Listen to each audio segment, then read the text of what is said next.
Podcasting since 2005. This is the King of Podcasts Radio Network. KingofPodcasts.com. Don't blame TNA for this pay-per-view because they didn't book it. Woo! Hey, this is the Nature Boy Ric Flair, and believe it or not, whether you like it or don't like it, learn to love it, because you have to listen to Wrestling is Real. It is the best thing going today. Woo!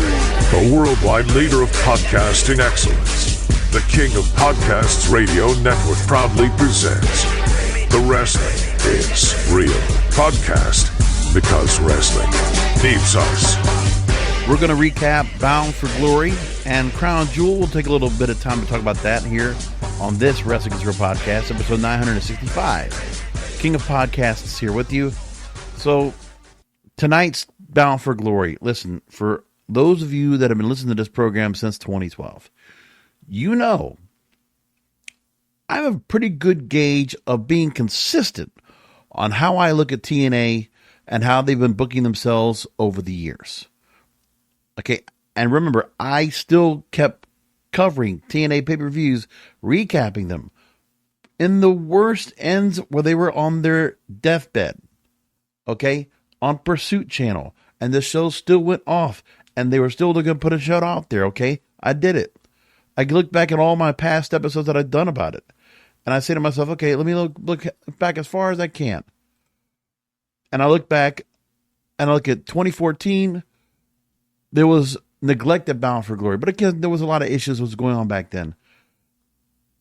And then I go into 2015, a little bit better this time around, but again, TNA was in such a struggle at the time when they were doing their shows. Let me even just go back to what they've done in previous years of Bound for Glory and what they've booked, because that'll be a different story from a different perspective we got to talk about as well. Because, like I said, I've gone back and I've, over the years, I've looked at what they've done. Just go into it real quick. When they went to Tokyo, Japan to do Bound for Glory, because again, they were in such a space, they couldn't basically do all the stuff that they would normally do. The commentary was done in Nashville. It was Taz and Mike Tenay doing it from there. And on that night,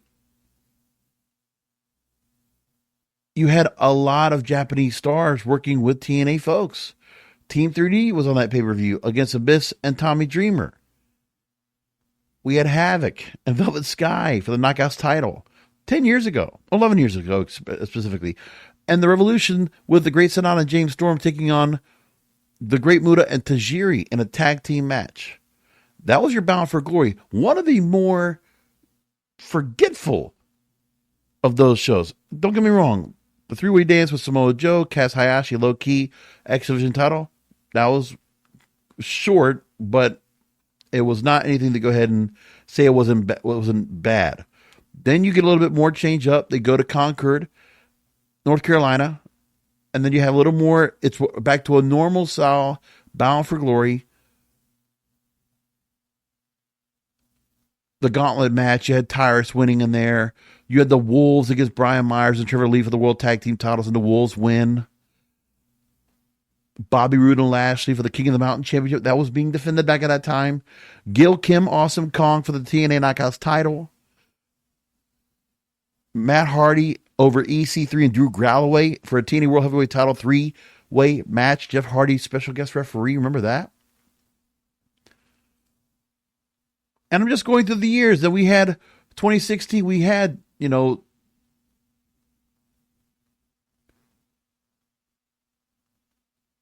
the final deletion and all that stuff going on. And EC3 was up there with Lashley. And this was in the Impact Zone in 2016.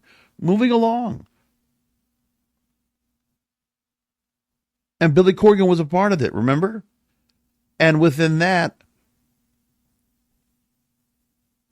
the Broken Hardys getting together in the Great War to win the TNA World Tag Team titles. Eli Drake, your infamous LA Knight, beating Tyrus in the last elimination for the Bound for Gold gauntlet match for a number one contendership for the TNA Heavyweight title. DJZ Trevor Lee for the X Division title. Lashley and EC3 in a no-holds-barred match for the World Heavyweight title. That was on that show. Bit better. And this was when Anthem started taking over the promotion in 2016.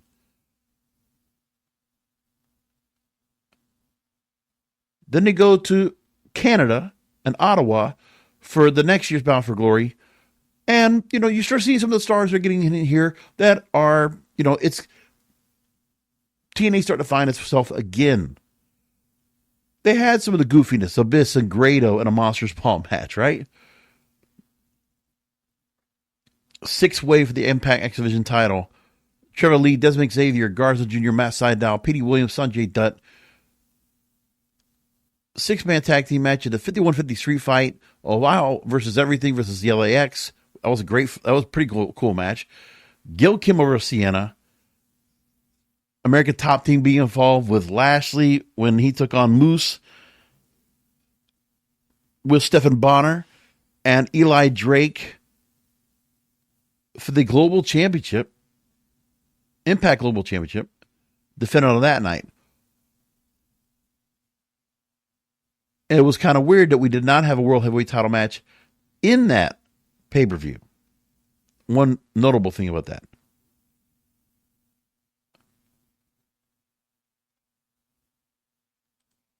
And we can go along with it. LAX, the OGs. What a great concrete jungle death match. That was Bound for Glory. And they did that in New York at the Melrose Ballroom. Cool night. And again, when TNA was finding its way, and again, who was talking about TNA at the time? Tessa Blanchard, Taya Valkyrie, Knockouts title. Awesome match. Eddie Edwards and Moose. Then Eddie Edwards and Tommy Dreamer with Moose and Killer Cross back in that day in 2018.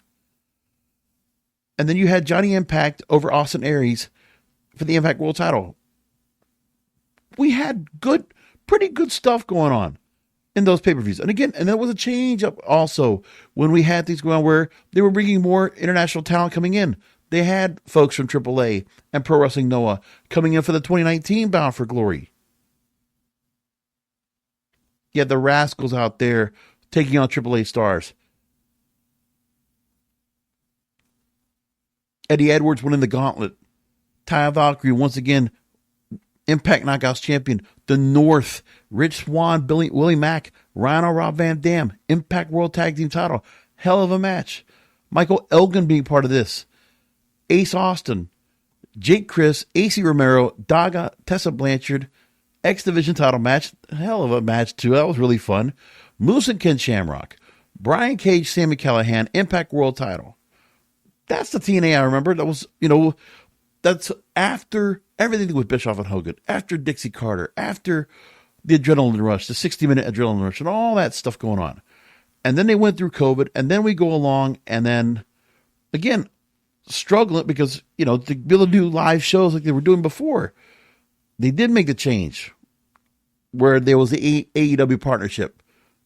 Christian Cage, after being champion, taking the championship belt for the TNA World Heavyweight title away from Kenny Omega. And remember, in that pay-per-view, something we should compare about this, the pay-per-view that AEW was involved in, okay? You had the Digital Media Championship. You had the Inspiration lose to Decays, Havoc and Rosemary for the Knockouts Tag Team titles. Now they're Tag Team Champions. Trey Miguel beating El Fantasma and Steve Macklin for the vacant X Division title. Pretty good stuff. Von by Design, that was a big storyline going on with Heath and Rhino in a short match.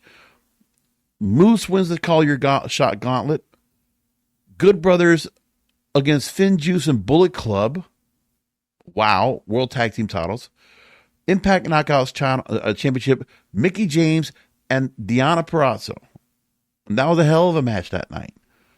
Then Josh Alexander, Christian Cage, and Josh Alexander won the World Heavyweight title.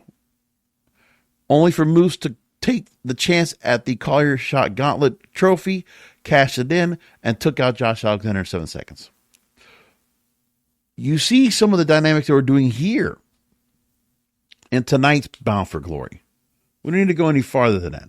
But the Bound for Glory was that time that AEW was a part of, because of that, just that one title match was what they were part of. But they did it. Christian Cage, Josh Alexander with the option C, cashes it in, wins the World Heavyweight title, only for Moose to take it away. And then they would go back, and then Josh would win the title and have a long reign with it. And that was done correct. Tonight, a different story. They decided to take a little bit of what happened, how it happened in 2021, where you have somebody new that's going to be crowned after this other promotional star has the World Heavyweight title, took it away from a TNA star, basically holding it hostage in a way. But you see an 19-minute match with Josh Alexander. He wins it outright. And they go call your shot gauntlet. So for Mike Santana, the same thing. They go for a long match tonight. And he wins. The only title change that was there, significance that I was worrying about, that, okay, what's going to happen? You know, are we going to see a change with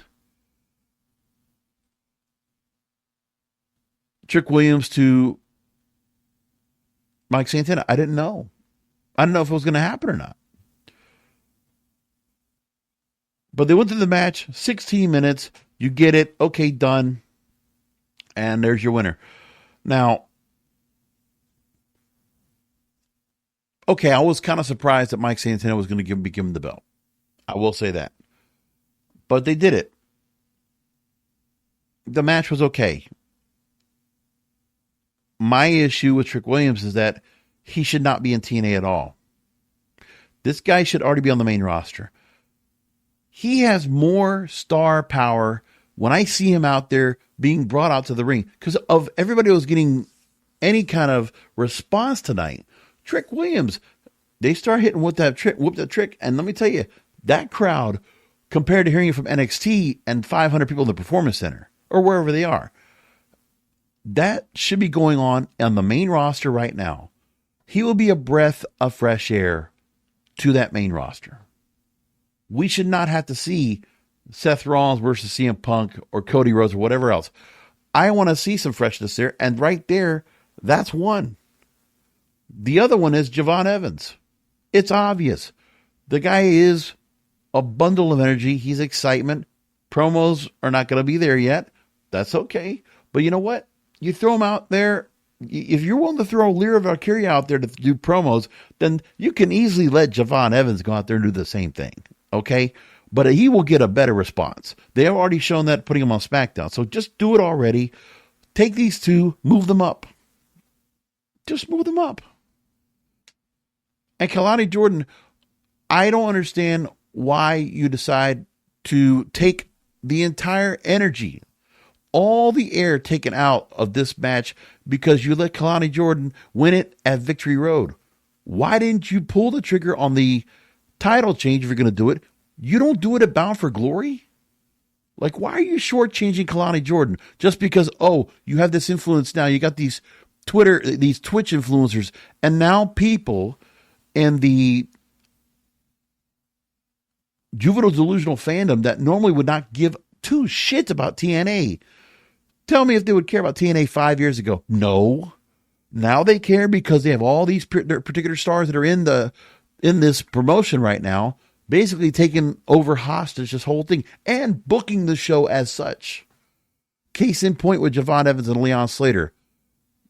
That is a F finish if I've ever seen one that I expect it. And you cannot blame TNA for that finish. You can't. That booking has to be Triple H, Shawn Michaels, or whoever else that's back there.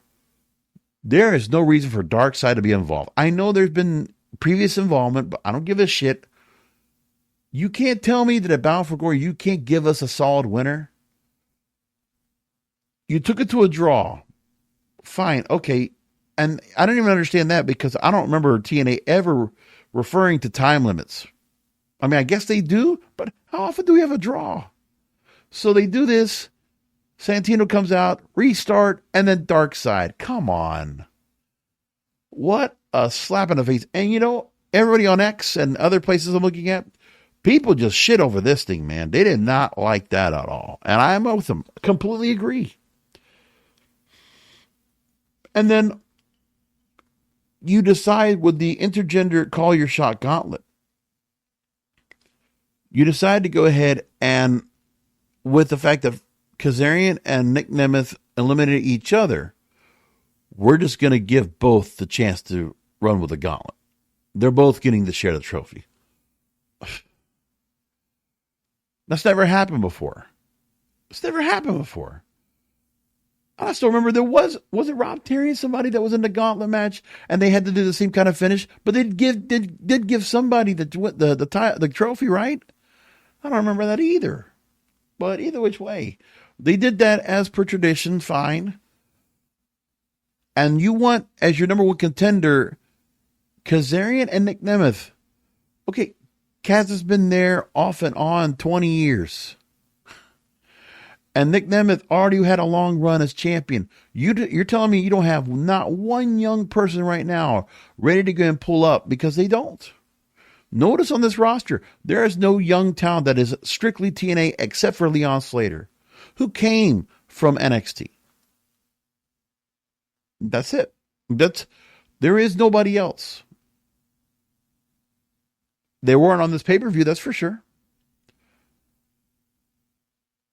And this is after Steve Backlund beats Frankie Kazarian for the international title, former digital media championship, whatever, all that stuff.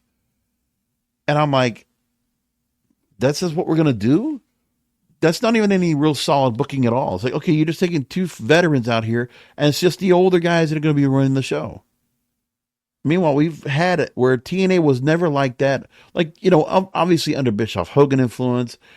But let me tell you, when Billy Corgan ran it, we didn't have all these older folks that were like all over the place. It wasn't that long ago I mentioned Eli Drake and Brian Cage facing each other for the World Heavyweight title. I'm like, look at that. Look at what we were. Oh, sorry, that was the Global Impact title. That's right. But either which way, you had stars in there that, had some up and coming. And like, it's obvious that the matches that people cared about in this arena tonight, which they said was 77.49 of attendance, the record attendance for a TNA pay-per-view, which was inflated as per WWE tradition. Okay. For WWE and NXT, their purpose for this pay-per-view is because they have a partnership in play. And to help bolster TNA's appeal to the next TV broadcaster, whoever is dealing with them right now, this is going to be like a selling point. Okay, Bound for Glory, record crowd, record gate, look at who came, and look at the stars that were in it, and look how he built that up. With a little bit of help of our friends. So TNA can do and take that, and, had a nice slick look out there, because you could tell the production services were a little bit upper the point. I wouldn't be surprised if NXT and WWE folks had their production team brought to this show at a discount or as a special perk for TNA to have a good show. As part of the perks that WWE is giving right now, because also they want to make sure the footage looks good for themselves. They can repurpose it to show their stars.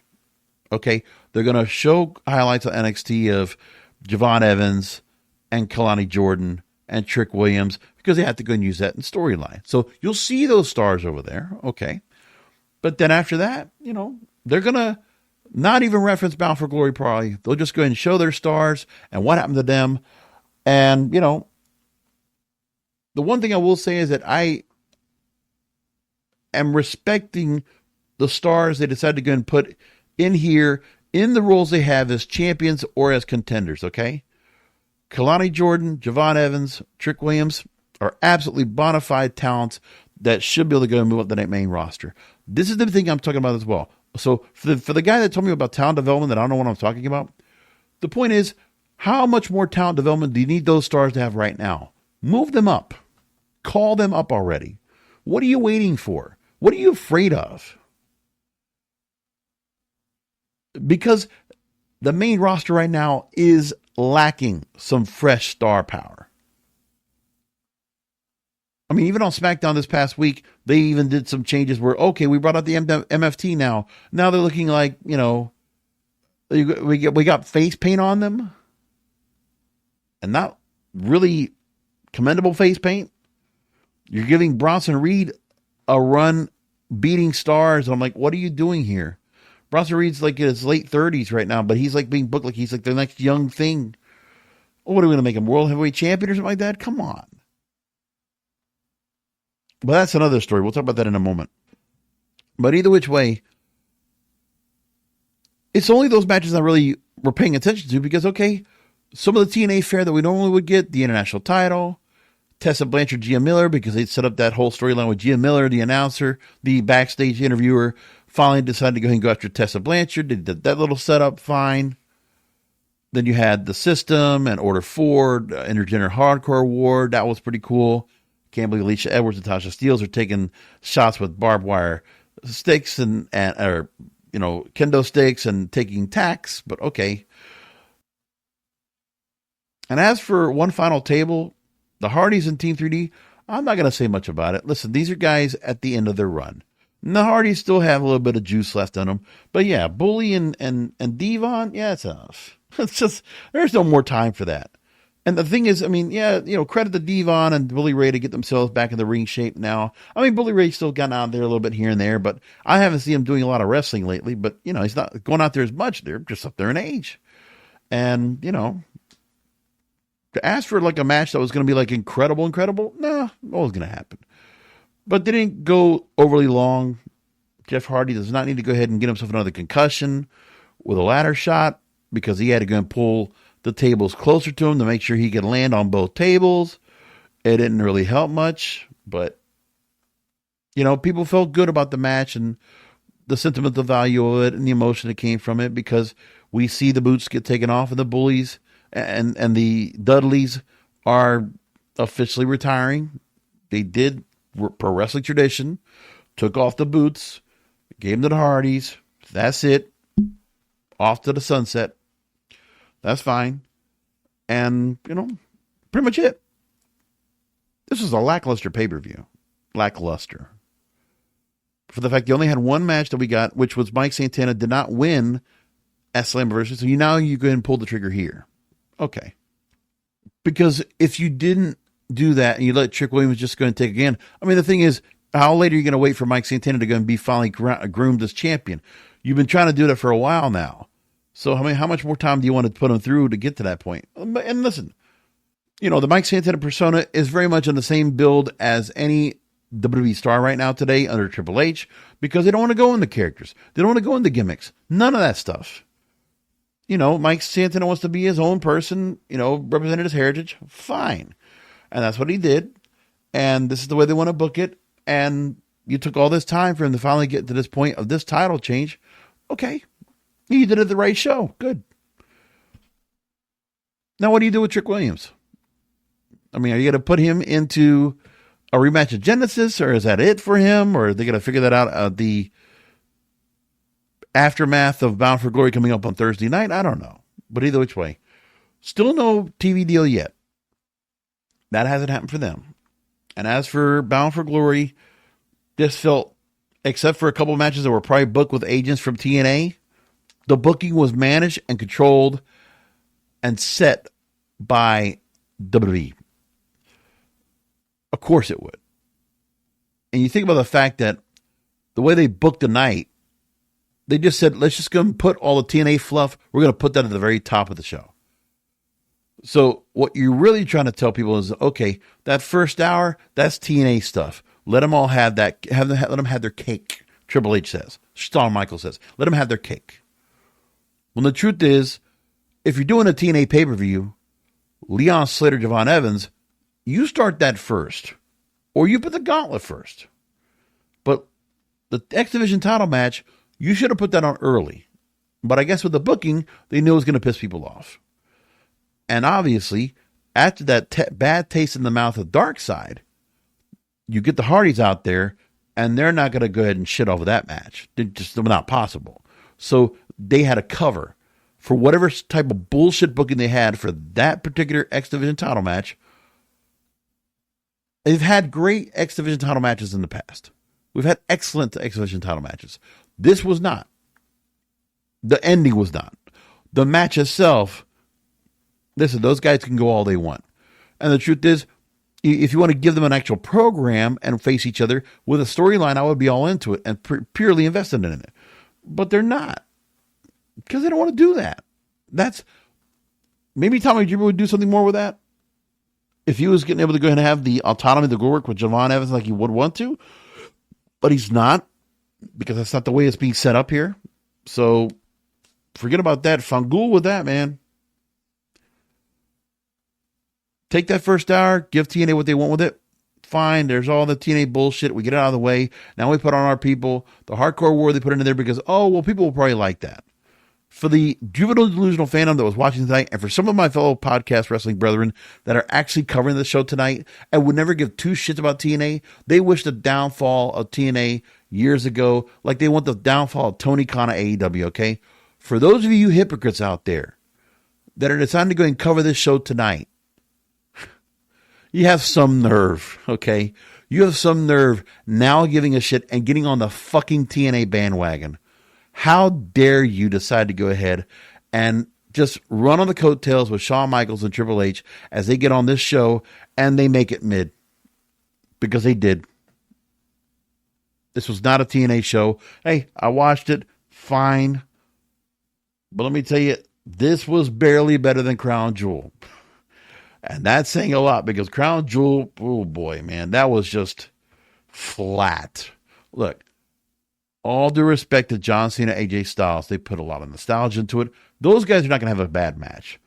I mean, if you're going to leave them on their own and let them do their own thing to set it up, fine. They're going to do just fine. They have so much experience together. No problem there. So I'm not worried about that at all. And as for the other matches of the night, I could care less. Crown Jewel not even being in Saudi Arabia this time. It's in Perth, Australia. By the way, the explanation is that with the Royal Rumble coming up in January, they don't want to go back and do Crown Jewel for Saudi Arabia again. So Crown Jewel got moved. It's the only reason why Perth, Australia even got a chance to have this. Have a show in Australia that is a pay-per-view as nevertheless. But again, the pay-per-view they got is basically the fluff pay-per-view that the Saudi Arabians will get that they pay $50 million for.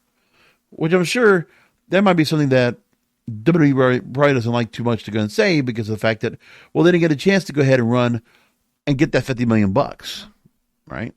But they'll get a lot of money for Royal Rumble. Obviously, they're going to get some big bucks, no whammies for Royal Rumble. Now, as for this 5-match show, 2.5 hours, Bronson Reed beats Roman Reigns. I mean, I don't even understand what we're doing here. What are you doing? The longest reigning Universal Champion we've had of all this right here. And I don't know what we're doing here. Like, what is going on, man? Make this point clear, too. Somebody put this up here. Finesse, Pro Wrestling Finesse on X. Bronson Reed is pinned in the last 11 months, Roman Reigns, Randy Orton, Seth Rollins. This is amazing. Listen, Bronson Reed right now is not even in the shape he was at NXT.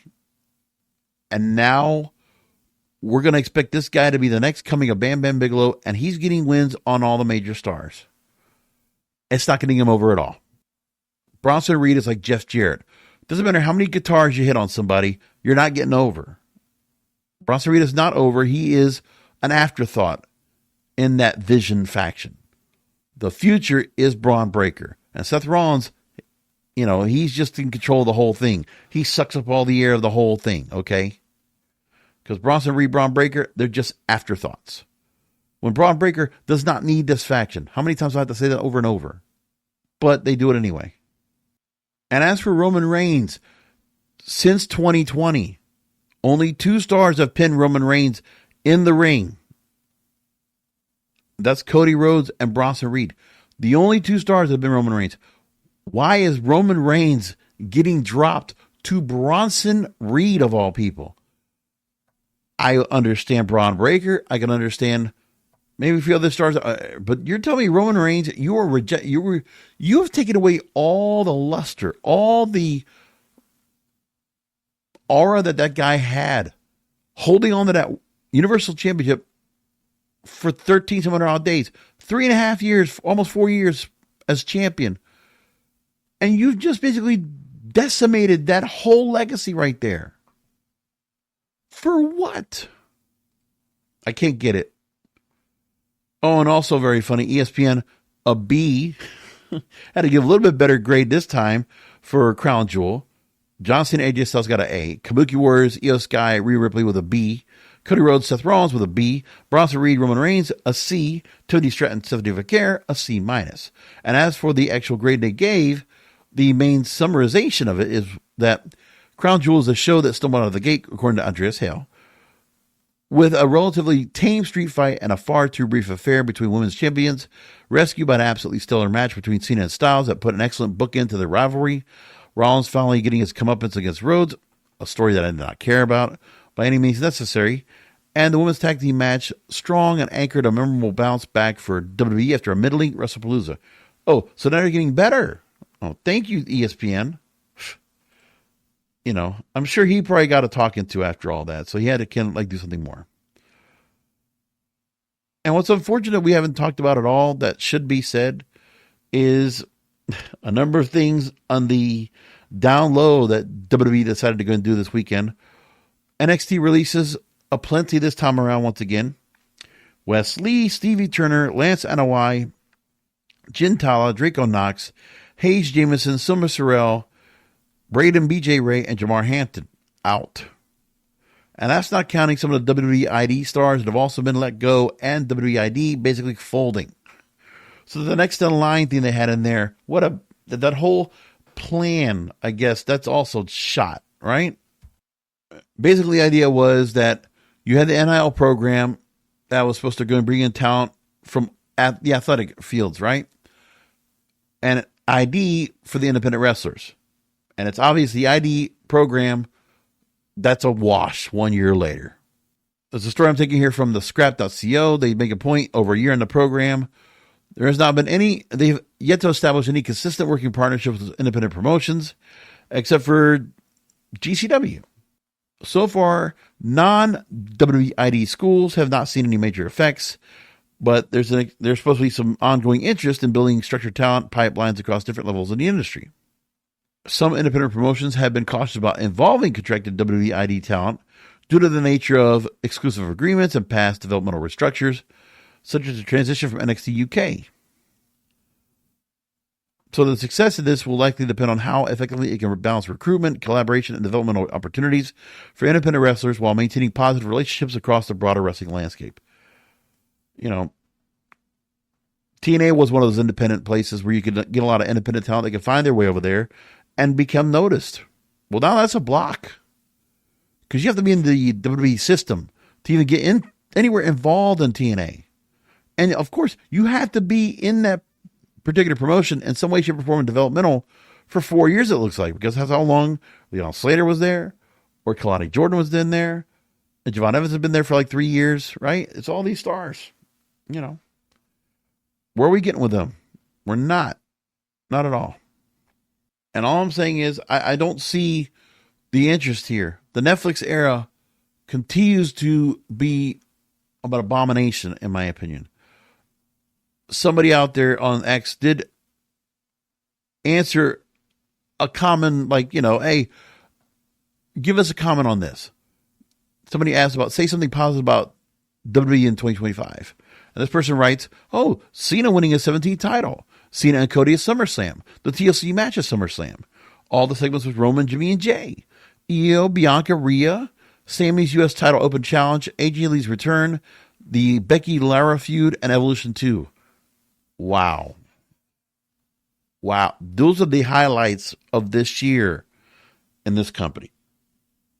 Wow, man. That is like, the best of content at the end of the year is going to be fascinating because, I'm not going to be able to do any kind of best of content. Like I would normally just run through the months because I think I'm going to just have to do like a multi-part series of the breakdown of what this Netflix era has represented. Because WWE right now, it's obvious with what they're doing with the relationships and what they're doing with their own product, they are just coasting on the cash flow that TKO has been bringing in. Because creative, they're on autopilot. It's not even autopilot. It's worse than autopilot. It's like, we're not even going to be behind the wheel. We'll let other people drive. And they don't know where they're going. I mean, for me, I don't recap anything anymore. There's not even really that much of the in-ring stuff I talk about on a regular basis. Because what? This whole thing is just like that company, man. I don't know. Their direction right now doesn't make any sense. And I don't know if any change of the big data ratings we talked about on Wednesday, or the changes are going to be coming up with the pay-per-views, if they're able to go ahead and keep the same size gates. And when they start doing 2-night shows now, all 2026 across the board, when they start deciding to make Money in the Bank 2 nights and SummerSlam and WrestleMania and what else? And keep taking shows away, right? Taking shows away from North America, putting them to other countries. I don't know, man. I don't know how the veneer of this company is going to stay around like it is without some major repercussions, because consequences are coming for this company. Because the way they're booking right now, it's unsustainable. The broadcast partners they have right now, they eventually will start seeing, are they getting any return on investment? Because they won't. Just saying, they won't. And by the way, as for TNA, no extra sponsorships out there. They had a couple of sponsorships, but just like their own stuff. I guess, though, WWE is not helping in that department. They're just helping out, putting their own talent in there as they want, running roughshod the booking. And then, when the TV deal comes in, then they'll have done their work. That's about it. And who knows if that TV deal that comes in, once that TV deal comes in, that WWE might just go ahead and buy them up upright, because they will have brought up the value of that company. And Anthem might look at a deal saying, hey, you want to take it from us? We'll sell it to you. And they will. And they'll buy it. Just like they did AAA. I wouldn't be surprised. But TNA is not the same TNA anymore. I mean, I haven't watched the Impact Wrestling or the TNA Impact show in months.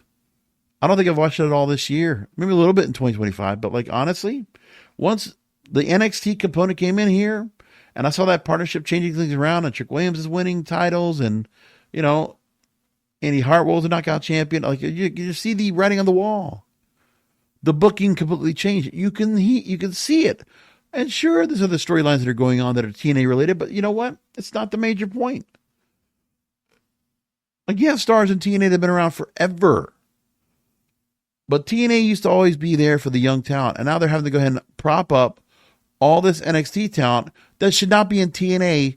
They should be on the main roster of WWE. Plain and simple.